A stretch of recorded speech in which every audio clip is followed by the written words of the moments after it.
today I'm going to be doing an apartment and a room tour. This has been super requested.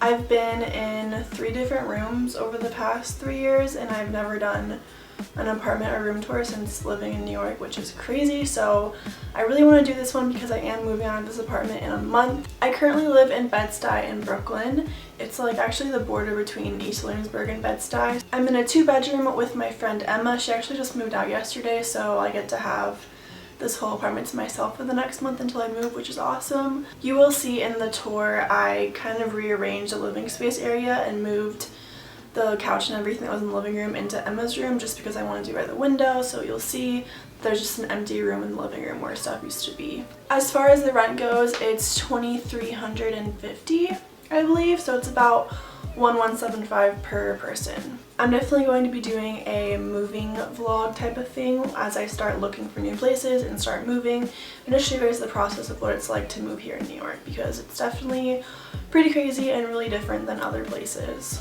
I think that is all I have to say. I hope you guys enjoyed this video, and let's go ahead and get started.